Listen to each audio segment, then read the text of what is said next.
welcome to the Cloud Storage Security demo on the Entra ID SSO integration with the CSS console. So what I'll be doing here today is walking through our documentation and performing a step-by-step guide of how to do it. So I will have this documentation on the side, and then we will actually be performing the steps on the right. So if you would like to follow along, there are a couple of pieces we need for this integration. We'll need the CSS console here, we'll need access to Cognito, and we'll need access to Azure. So before we get started, just note here that inside of your CSS console, when you're at the login page, you don't see anything pertaining to the Azure SSO. So that's a good sign that we don't have that set up. And when we continue configuring this, you'll notice at one point that this button will pop up here, and that'll be a sign that you're on the right track. So let's jump into it. First thing we need to do is head over to Cognito and capture the Cognito user pool ID. If you look at Cognito here, just at the overview, head over to the user pool that was created in your CSS stack. We will capture this user pool ID and just copy it, paste it on the side. We'll be needing that in just a second.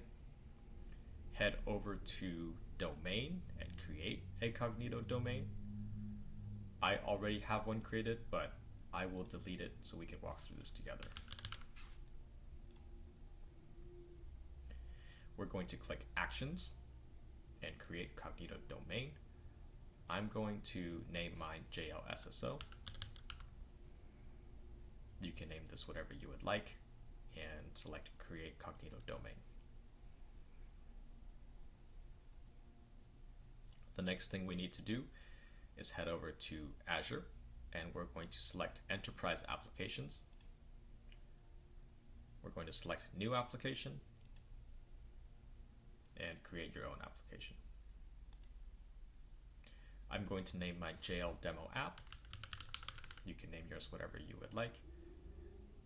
Leave the bottom selection selected and click Create.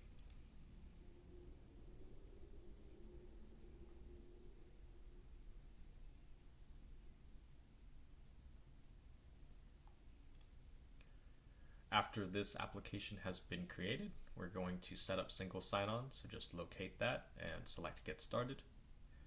We're going to select SAML, and we're going to look for the basic SAML configuration box here. Once you've found that, click Edit, and we're going to be modifying these two right over here. So click Add Identifier, and we're going to put our entity ID together. So select this prefix here, URN Amazon Cognito SP, and we'll be throwing in the user pool ID that exists. So copy that, or if you have that copied to the side, grab that, paste that here. And the second piece we need is the domain name. So in Cognito, we are going to head over to domain and select this domain here. We're going to copy this value and we'll put that here. Once these two pieces are in place, you're good to save this configuration.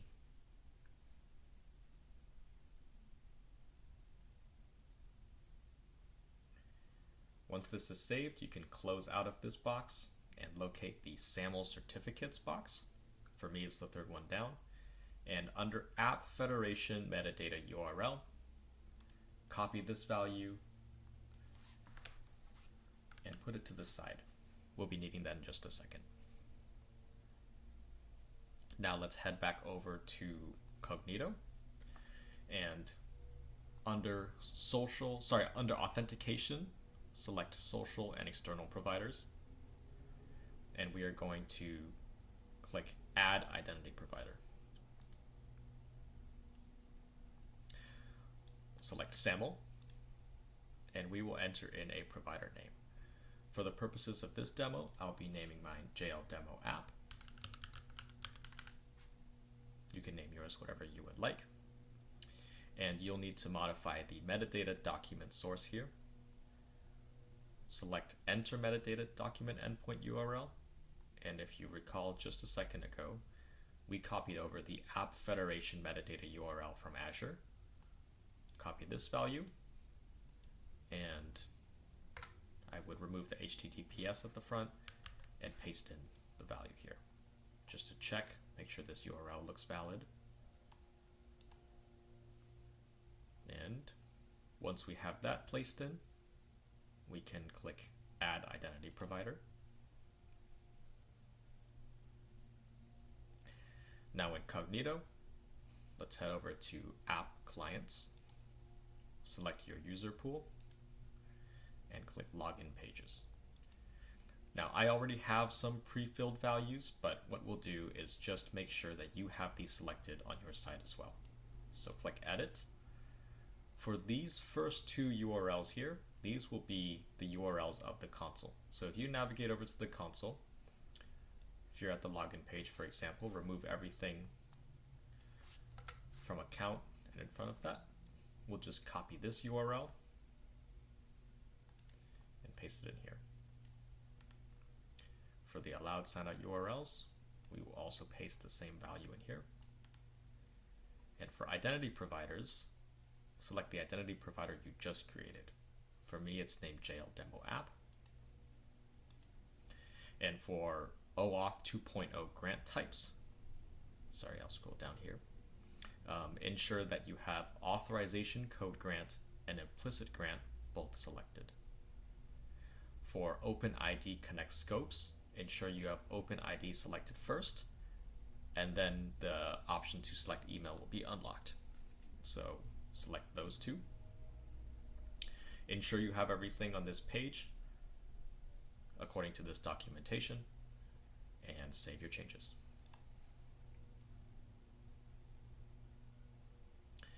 Now that that's been saved, we're going to head over to Azure, and we are going to find that enterprise application you just created. So for me, it's JL Demo App.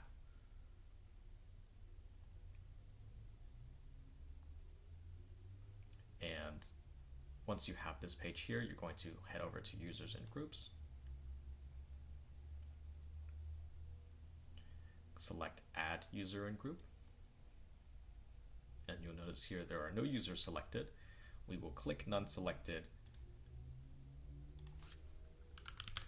And you'll find the user that you are using with Azure currently. So for mine, that's Jordan.lam at Cloud Storage Sec. I'll select that. With one user selected, I will select Assign.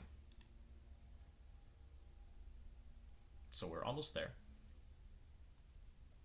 In your CSS console, you'll notice there's not an option for Entra ID yet.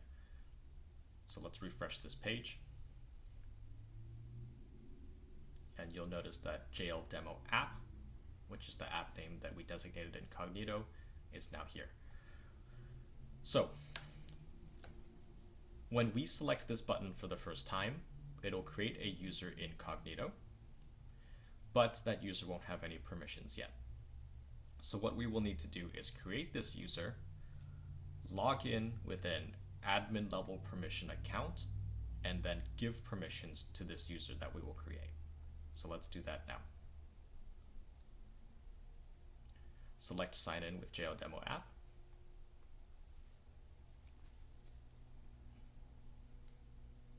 And you'll notice that this doesn't put us into the dashboard page.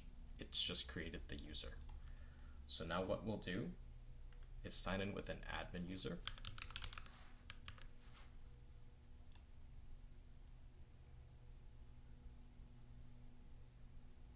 We'll head over to Access Management and Manage Accounts. Sorry, Manage Users. And you'll notice here that we have this user created with the prefix JL Demo App. This is a user level user and is assigned to 0 groups. So currently it can't see anything. What we will need to do is assign it to a group and modify the access level if need be. So the first thing we'll do, I'll full screen, we'll open these three dots, select change groups, and I will select primary, which has access to everything. Once this group is assigned, I will change this user to an admin, but that step is optional.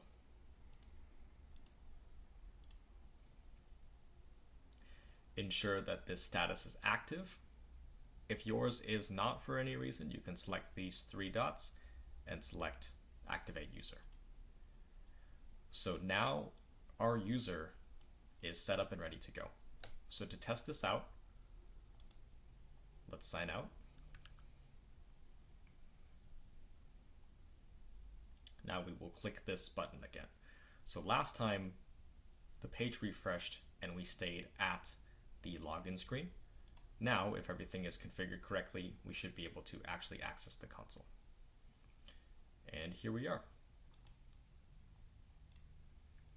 We are now signed in and your SSO integration is set up. Thank you for tuning in. I hope this was helpful, and I will see you next time.